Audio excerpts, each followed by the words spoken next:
कभी सोचा है कि क्या होगा अगर हमारी ये दुनिया, हमारी पृथ्वी जिस पर हम सब रहते हैं, बस अचानक घूमना बंद कर दे, एक पल के लिए भी?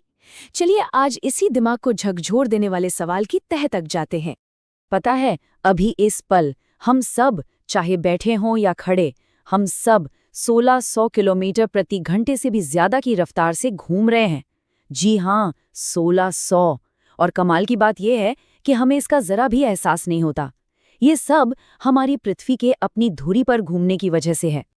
लेकिन जरा एक पल के लिए सोचिए, अगर ये रफ्तार, ये घूमना अचानक सिर्फ 1 सेकंड के लिए रुक जाए तो क्या होगा तब?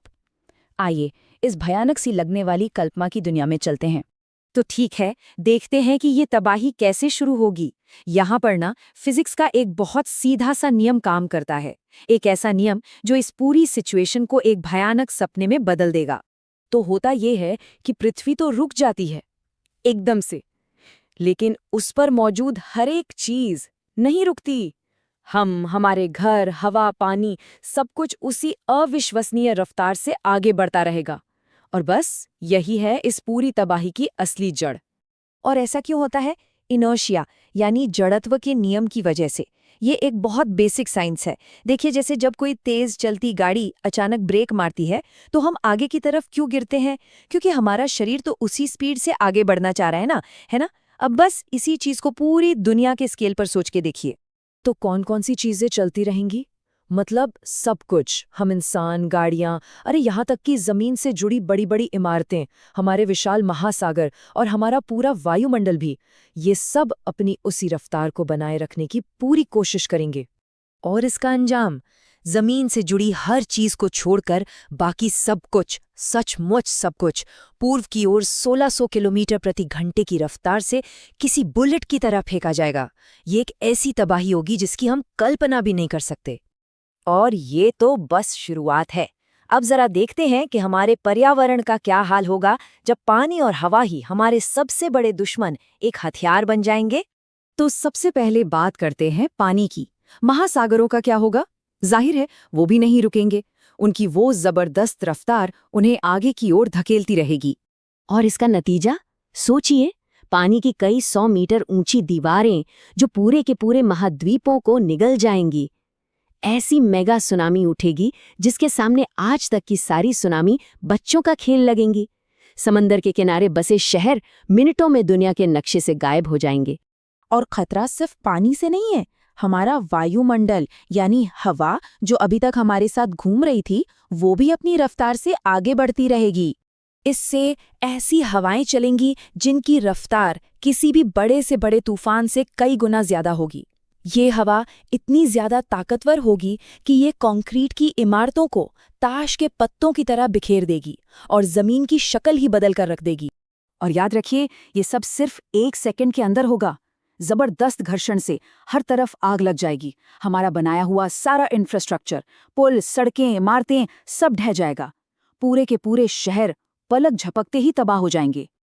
लेकिन रुकिए, कहानी अभी खत्म नहीं हुई है, बल्कि इस पूरे सिनेरियो की सबसे ज्यादा डरावनी बात तो अब आने वाली है। एक और झटका अभी बाकी है।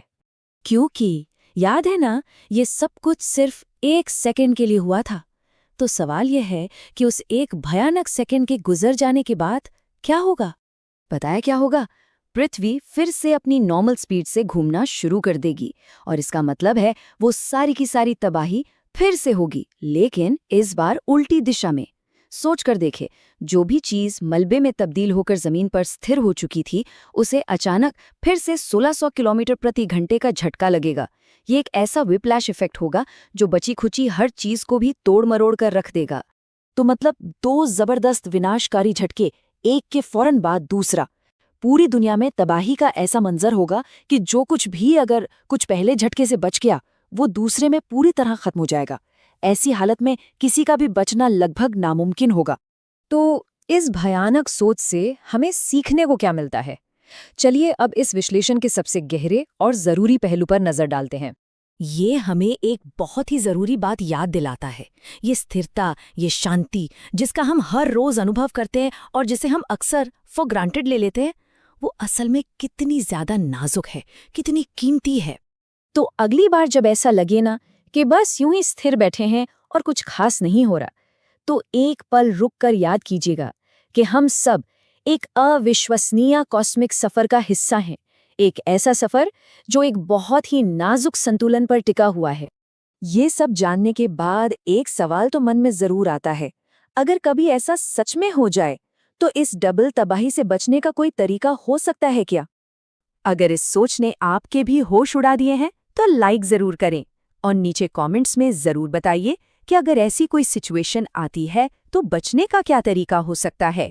और हाँ, ऐसे ही और दिलचस्प क्या हो अगर वाले विश्लेषणों के लिए सब्सक्राइब करना मत भूलिएगा, क्योंकि कभी-कभी जरा सा बदलाव भी बहुत बड़े नतीजे लेकर आता है।